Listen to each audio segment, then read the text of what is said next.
Saudara-saudara sekalian, pada kesempatan kali ini kita akan bahas tentang limit state design. Apa yang dimaksudkan dengan limit state design? Di dalam DNV itu dikatakan begini: a state beyond which the structure no longer satisfies the requirements. Jadi suatu keadaan di mana struktur sudah tidak memenuhi persyaratan kembali. Jadi struktur yang kita desain itu harus memenuhi persyaratan tertentu. Kalau persyaratan itu sudah tidak terpenuhi, maka struktur tadi dianggap gagal. Maka dalam limit state design itu kita mengenal 4 limit state. Kita mengenal 4 limit state. Yang pertama kita sebut sebagai ALS, accidental limit state. Yang kedua FLS, fatigue limit state. Ketiga adalah ULS, ultimate limit state. Dan yang terakhir adalah SLS, service ability limit state. Yang pertama accidental limit state atau ALS. Jadi keadaan di mana kalau persyaratan struktur terhadap beban accidental, beban impact, beban kejut, beban blasting load, beban ledakan, atau semacam dengan itu, maka struktur kita tidak boleh melewati persyaratan yang ditentukan. Dalam hal ini misalnya deformasinya atau local damage-nya.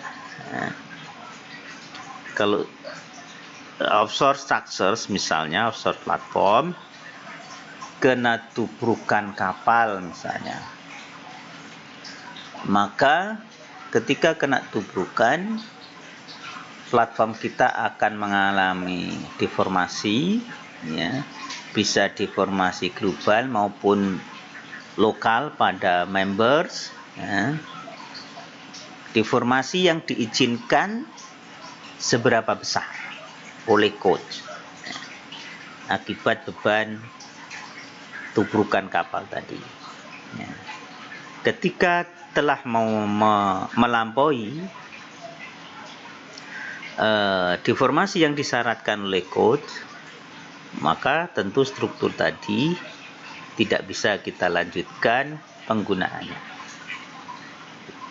Limit state yang kedua, apa yang dinamakan dengan fatigue limit state, yaitu terkait dengan kemungkinan kegagalannya struktur akibat pengaruh beban siklus, beban yang berulang.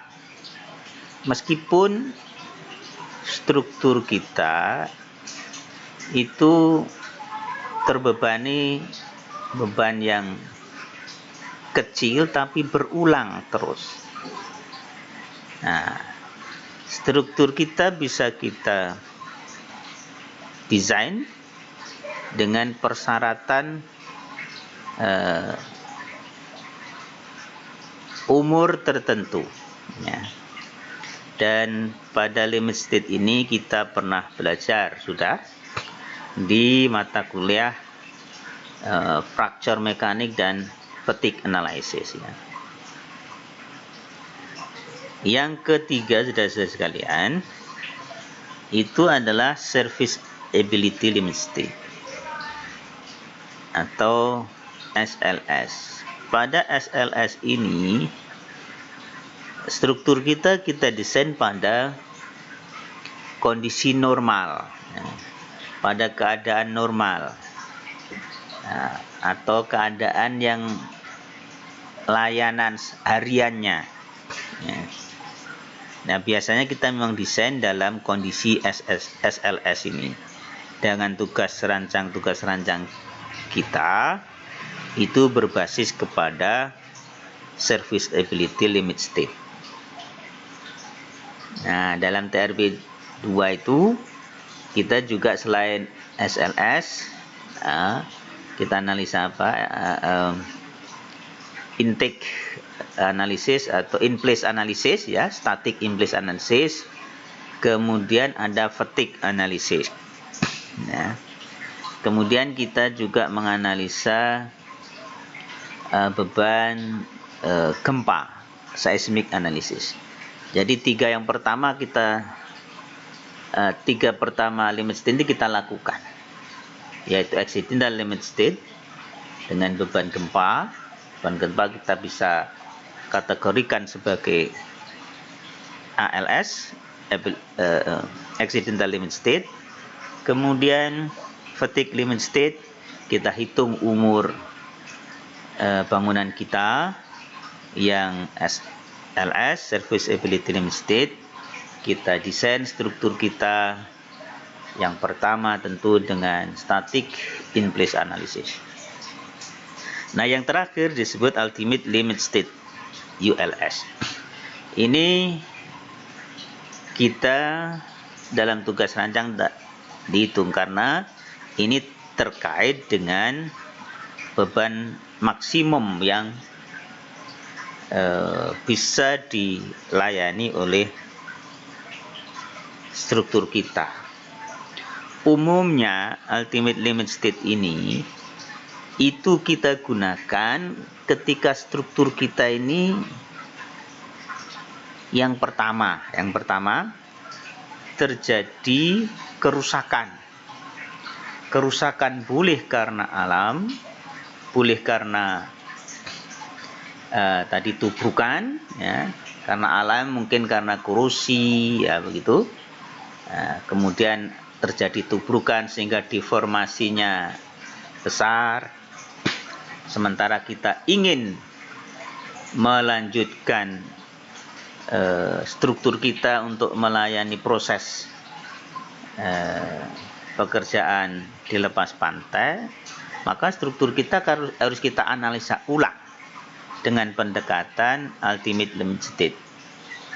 Nah, satu teknik yang diperkenalkan dalam ultimate limit state itu dengan pushover analysis, dengan membuat beban inkremental sedikit demi sedikit sampai struktur kita runtuh. Kita simulasikan struktur kita runtuh. Berapa beban yang dia mampu layani pada kondisi ketika sudah damage tadi karena tumpukan kapal misalnya, kemudian mengalami deformasi yang besar karena alam, dia mengalami korosi, ya. Atau contoh lagi misalnya struktur kita itu sudah tua, sudah melampaui batas desain life-nya, misalnya bangunan lepas pantai kita sudah desain selama 30 tahun, maka setelah umur itu terlampaui, kita ingin menambah umur layanannya karena mungkin ada reservoir yang masih layak untuk diolah lebih lanjut. Jadi kalau struktur offshore platform kita sudah melewati umur umur rencananya, tetapi reservoir masih cukup dan kita akan melanjutkan operasinya, maka struktur kita harus kita analisa dulu, kita hitung lagi kekuatannya untuk memperpanjang umur layanannya.